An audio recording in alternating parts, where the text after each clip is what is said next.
Humanitarian Love. Sorry, I always say live. Humanitarian Love live session together with Pauline. Hi, Pauline. Hi, Asel. Hi, everybody. Yes, hi everyone. So the topic that we wanted to talk today about is the topic that's somewhat difficult or taboo that we don't want to talk about, yet it is a common occurrence in the field that we work in, but also in general, I think, in general in life, is the topic of cheating. And what are the ways that we talk about propose this to Pauline to think about it, and we have both thought about our perspectives on these things, and then we'll just want to start the conversation around why that happens, and if we don't really want the results of it, what can we do to move on? And this is, I think, the two core questions that we want to cover. So, and before doing that, maybe also useful to think for every one of us what we mean by cheating when we say that, because I think every one of our cultural and many informed us as to what cheating constitutes, right? So maybe we'll start there and then we go on to talking about why that happens and what to do about it. So, Pauline, if we talk about the definition, so to say, I mean, I think all maybe we can do is like give personal definition of what we would consider cheating, since it's a very personal topic, right? So, what would you say from your side? How do you see when this is beyond or this is cheating actually? What would you say? That's a good question because, yeah, the definition can be quite wide of what an affair is. If it's like really engaging in, sexual intercourse, or it's merely flirting, or it's being on dating apps. I think what's, for me, what's make cheating or an affair is the secrets around, is like the hiding part, and is the desire for a connection. It can be a sexual connection or an emotional connection outside of your primary relationship.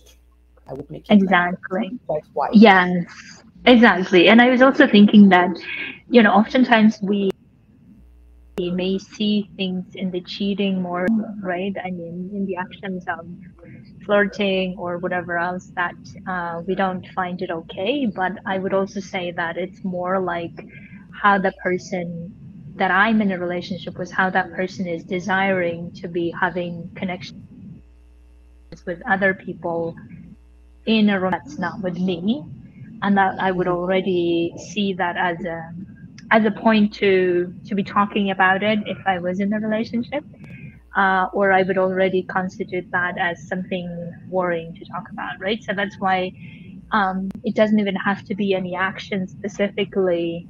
It's more like the desire, but I guess then the only way, or most of the time, we find out things by seeing their actions, and then we start making things mean about it, right? So I was thinking that in the cheating conversation, I thought of like one is when we cheat, right? When we're the active, I mean, people who does that.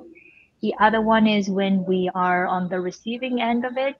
In other words, when the person we're in a relationship cheats on us. And the third is also a weird mixture, but think about, which is where we're somehow involved in with someone who is cheating. In other words, we're in a relationship where maybe we're single, but the other person is not, and yet we're still consenting to be in that cheating or affair or whatever way you call it, right? So, and then I think what's common there is that cheating occurs, the way that I see it, is because of urges, and urges coming from that desire, and our inability to those urges, basically. And the way that I see it often also is that we can explain things in so many ways, like we're wanting to get something from the other person that we're not getting in our current relationship. So that we need to go and get it somewhere else, right? So be it like excitement, be it I don't know, easiness, or be it clandestine, some kind of excitement that we don't really get in our relationship. Maybe another explanation that we often we are having difficulty being honest in our own relationship. So maybe the relationship needed to be ended already a while ago, but we didn't have the courage to do that because we were again worried that how the other person will take it or how we will proceed. So therefore, we again explain that that's why we're cheating. So I guess there could be many explanations, but what's interesting I find in all the explanations that we have, the common pattern is because either we are wanting to seek some kind of a feeling of excitement or whatever, easiness, or we are avoiding some kind of a feeling, like being honest with our partner, or we are avoiding loneliness, right? This is another one as well. Or so some kind of a feeling that we have difficulty with, we're trying to cover by cheating and getting it somewhere else. This is, I think, what is how I would see it. How you would see it, Pauline, in terms of why it's happening Yeah, I think or occurring. I think you really nailed it, because there can be a variety of why. But yes, it comes to something that is unfulfilled. That's eventually we want to look in ourselves. Huh? I think it's really related to what is happening inside of us, needs, and that yes, as a range, it can be out of loneliness, out of boredom, out of I think you kind of mentioned it. They could be like a desire to avoid the intimacy that you're having in your relationship, in your current primary relationship, let's say. And we've talked in the past about avoidance strategy. And so, yes, cheating can be an avoidance strategy, like you have a deep fear of intimacy, and so you're kind of sabotaging by going after.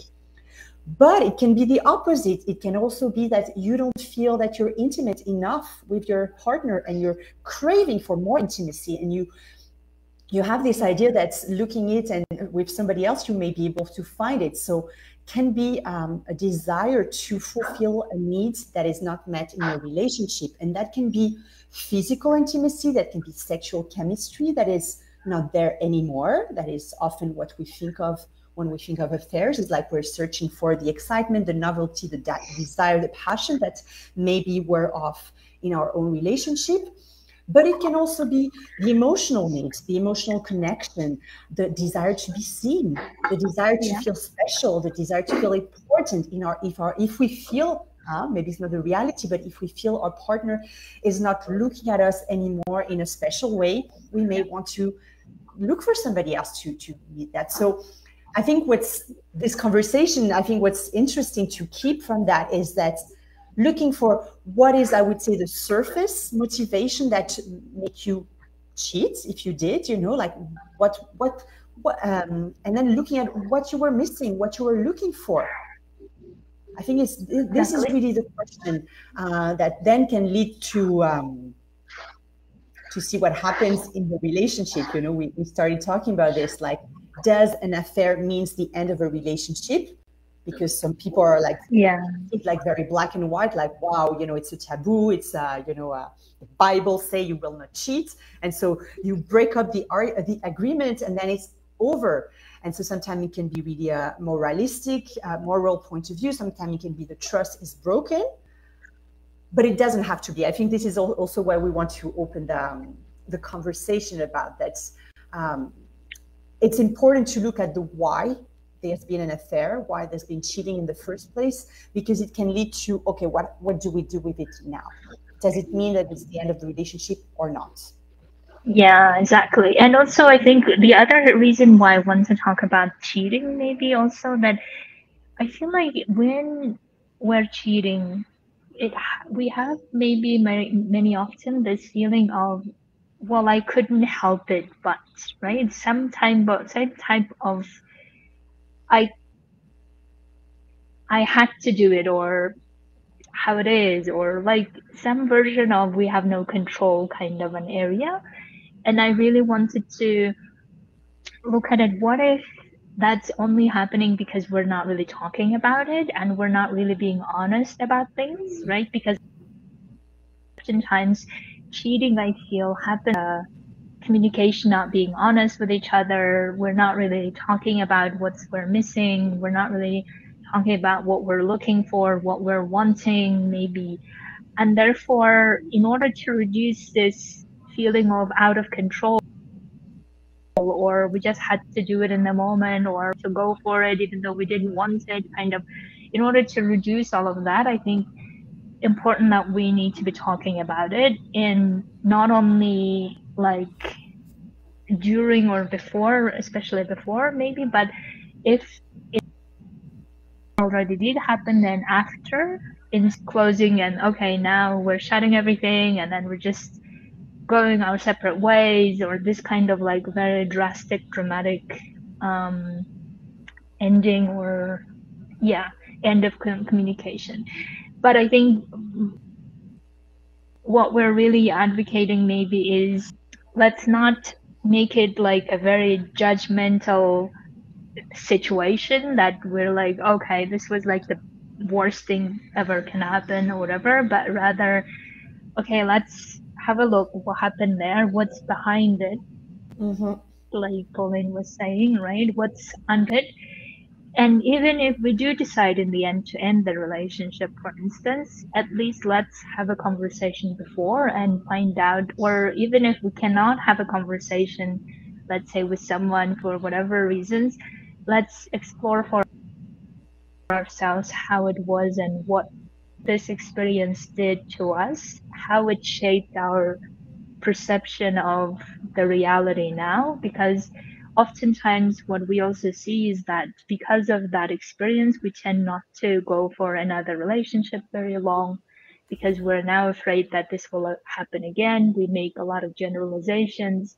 We also make it mean that I shouldn't be trusted if we're the one who did the cheating, right? We make it mean like, okay, I'm this person, and then we start making a lot of judgments about ourselves. And so a lot of those things like shame time and guilt happens a lot of the time. And then what I fear is that all of that shame and guilt just makes things a lot heavy to even look at it, instead of, okay, yes, we can feel shame, guilt. Yes, we're not thrilled about it, but we want to understand why we did it. We want to understand what was going on and what can we do next time so that we don't do it if we're the one who are doing it, right? What do you think, Pauline?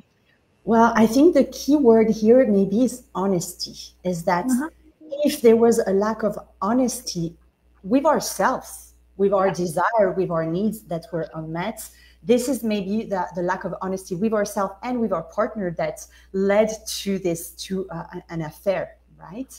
And so, yes, I think it's interesting to try to remove as much as possible the morale point of view, the black and white, the victim perpetrator narrative, because it is not helpful. I think this is always what we advocate for as life coaches, like taking the role of you're the bad guy, I'm the good guy, or this happening to me, I have no power of it. This is not going to help you in life. So I think this is general like life coaching, like it's more like, what can I do now? So as Asel was mentioning, yes, not holding on to the shame and on one side and to the judgment in the other side. And of course, you're going to feel this, and it's not a problem that you feel this. It's just this not holding on. And I think the idea is like, because there were maybe a lack of honesty and a lack of awareness with what was happening inside ourselves and inside, our needs being met in the relationship, if an affair occurred, maybe it is the opportunity to have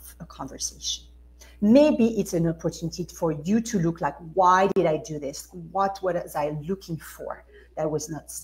So first, honesty with yourself, like both parts, and then honesty together, like maybe having the conversation that you've never had in years. And what is missing? What can we do differently? Do we want to keep walking this path together or not? Right? And because I always see relationships are as mirror to what is happening inside of us, I think it can be an opportunity. Maybe it's not a happy opportunity. Maybe it's not an opportunity that we wish for. But if this happened, can we make it into an opportunity to learn more about ourselves, about our desires, about the way we communicate those desires? So yeah, this is honesty, opportunity, and avoiding into the blaming and shaming that will not help. That will not help you. That will not help your perpetrator. That's the perpetrator. I mean the person, your partner. This is the sleeping talk. Yes, and yeah, will not help you progress in the dynamic, and walk towards each other. Exactly. Yes, and I was also going to say that, and the more we're not honest, what will often happen is that we keep like hanging on to our own stories of how bad everything is or whatever things that we come up with, and we keep blaming the other person or we keep blaming ourselves, and then we just don't seem to come out of this cycle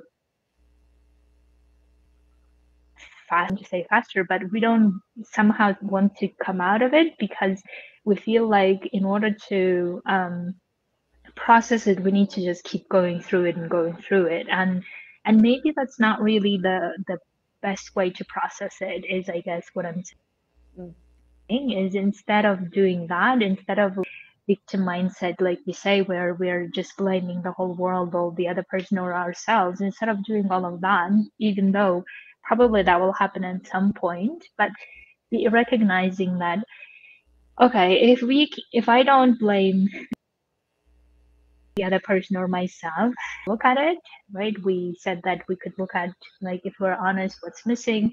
We could have a look at all of those things. And also the other one is big for me is how are the best ways to create trust now that is broken, even if you're not restoring that trust with that person, because let's say you decided to end the relationship, you still need that trust to go to the next relationship, right? So that's why you may as well start learning and getting curious with yourself what that means now, having experienced this. How would you like to build that trust? And how would you like to create the next relationship where your current relationship does not affect negatively? Right? So, in other words, let's say that you are now deciding to go to a new relationship. There will be occasions where you will be like triggered again and say, oh no, this is again happening. Or it's so easy for our brain to restore that memory and then keep bringing it up every time if we have certain triggering point. And then it's so easy to relapse to, well, you see, I shouldn't have done this. You see, I shouldn't have gone to this relationship.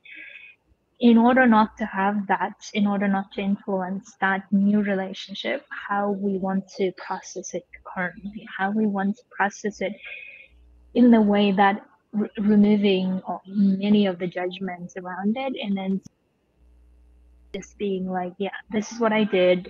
I didn't want to do it, obviously. Here are the reasons why I didn't want to do it. I did it, and here are the reasons why I did it, and now I will know how to get that in the next relationship, for instance, right? These are the ways I will connect partner in the next relationship, that I don't keep building the desire, which then turns into this urge. And then when the urge happens, it's so difficult to manage it because it's like pulling us to doing things even though we have a control over it, but we feel like in that moment we have no control. So that's why, in order not to build that urge, how can I be honest all the way through? And how can I be communicating all the way through what's happening as well, if I want to, right? So these are the things I think are opportunities that we could learn if we don't indulge in shame and judgment and black and white of it's bad. And I think this is what we're really saying here. And the other one is also that I was thinking, I think cheating could also be just like for many of us a wake up call of our values telling us this is not how we want to do things, right? Our values, core values telling us this is not how we want to function, this is not how we want to do things. So therefore, all of that shame is probably coming from that as well. So recognizing that, yes, this is, I'm doing something against my core values. I don't want to be doing that anymore. And therefore, there's a lot of shame coming up. So I recognize that.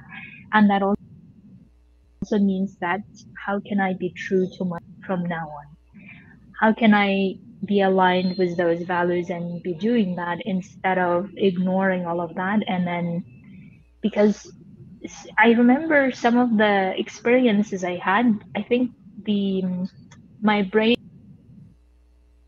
in the moment of urge to say, oh, it will be exciting and great, but then the price is so much to pay, is what I realized later, right? So, and then I think we all understand that when even though we may explain it away in the moment, but the price might be so high to pay, it through that shame, through that guilt, then we also know that, okay, this is not what we want to be doing. This is not how I want to be leading a relationship.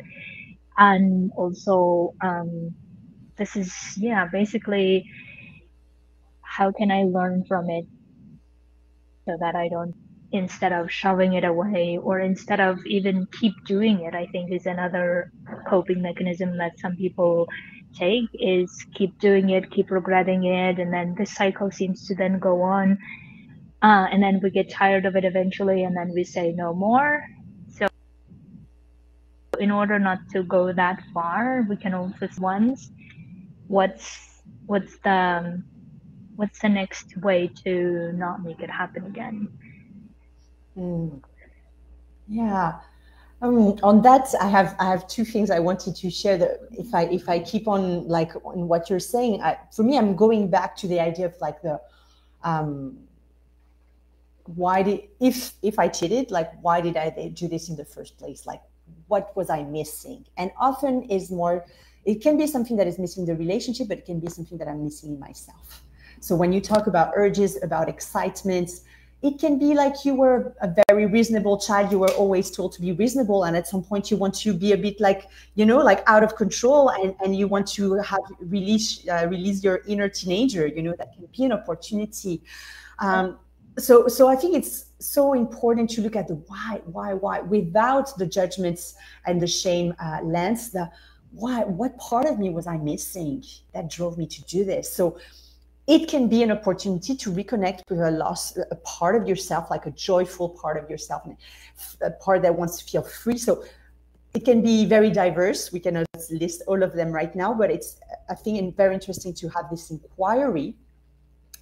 But yes, as you talk about urges and impulse, and sometimes it can be also, when you say when we do it often, when we're stuck in that, it can definitely be a coping mechanism or protective mechanism, sabotage mechanism that's avoiding to create a healthy relationship, avoiding to be in intimacy. So again, looking at like what either drove you to do this or what is keeping you away from intimate relationship. Yeah. And the other point I wanted to continue on is how do you heal from this? Like, because we talked a bit about if you stay in the relationship, how you address it and how you communicate and how you work, you express you get in touch with your own needs and then you express them to your partner. But then let's say that the relationship ends. And then of course, how do you take care of this before moving on to the relationship? And this is so important, because in the work that I do with helping women creating those healthy relationships, we are carrying so much baggage. We are carrying so much baggage from our childhood, but also from our relationships. So something as an affair leaves residue, leaves imprints, and you want to take care of them. It's like when you have an accident, like a trauma happens, you want to look at it the earliest possible, before it becomes stronger, before it creates an armor, a judgment, a story. Men are all cheaters. I'm going to be hurt. I cannot be safe. Like all these stories that most of us have, because trust is a huge needs. We need to trust. So I would say two things to process this if you have been cheated on is, again, going back to feel your feelings, like allowing yourself to feel the betrayal, the shame if you're on the other end, like feel your emotions in your body. And maybe it's not easy, there's different way to do this, but feel your emotions. And then look at the thoughts that are coming. Look at the stories you're bringing. And there, you don't have to follow those stories. You don't need to fuel and to add on to the stories that it's about you. It's about your relationship. It's like, oh, I've been cheated again. Like I have so many women who have this narrative of men are cheating. Men are cheaters. Men cheat on me. Okay. Is this true? Because if you're bringing this with you, there's high probability that you're going to find yourself in this situation again.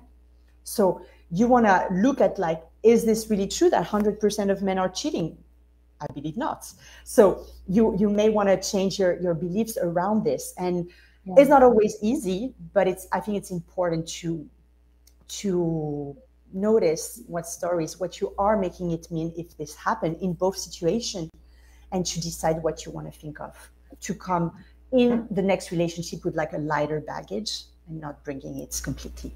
Yeah, exactly. And also, I think the other one that is super important to consider is forgiving. And that's something that maybe we don't often talk about it, or we feel like if we forgive, that means the other person gets away with whatever they did and they shouldn't. And this kind of like very righteous way that we hold on to it. But oftentimes then we forget that forgiving is actually, it's never for the other person.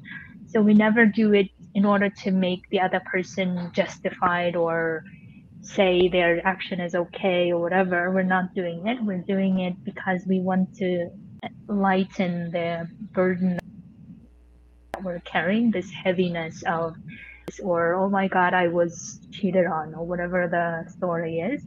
So forgiveness, in my experience, is the easiest, or no, I shouldn't say the easiest, but the best way to process things, the best way to not only accept but also say that you are capable of forgiving, letting go of things. You have looked at the issue to learn your lesson for yourself. You know what to do next, how to do next, but also you don't want to hold on to blaming feelings or things towards yourself, but also towards the other person. And this may not be a one-off thing. It can be like a thing that an exercise that you can do in a regular way. So the way that I do it often is like I think of all the things of what's happening and allowing those emotions to be there, but also closing it with, it's okay that I can forgive now, or some version of whatever the thought that resonates with you, to have that conversation with yourself. And that way you can to go to the next relationship where it's no longer an issue, right? So this is, I think, something to, practice. I think it is so good. And forgiveness, compassion, and self-compassion. Because exactly. I want to talk about the one who cheated. Also, can you find forgiveness for what you did? Can you reconnect with like, I'm a human, I'm imperfect, I sometimes make mistake. Like in both situations, forgiveness and compassion and self-compassion, absolutely. Exactly, yes. So that's why, to sum up all of our conversation, I know that this is not maybe about, but I think we tried our best to show you how not to make it a even more taboo thing, or even the thing that somehow what's happening but we don't talk about it. Rather, let's talk about it and talk about it also from the perspective of process through, how to go through, and then how to not make it an influential thing for our story, but rather this is one of the things that we experienced. Now we can learn our lesson and move to creating relationship in the way that resonates deeply, honestly with us, that we're ready to create. So thank you, Pauline, for being here, talking about it. Thank you, Asel. And yes, and anyone have questions, suggestions, or difficulty processing this experience, let us know. We're happy to coach you or address some of your topics here on live. Until then, have an amazing week and see you next Tuesday. Bye. See you next week. Bye, everyone.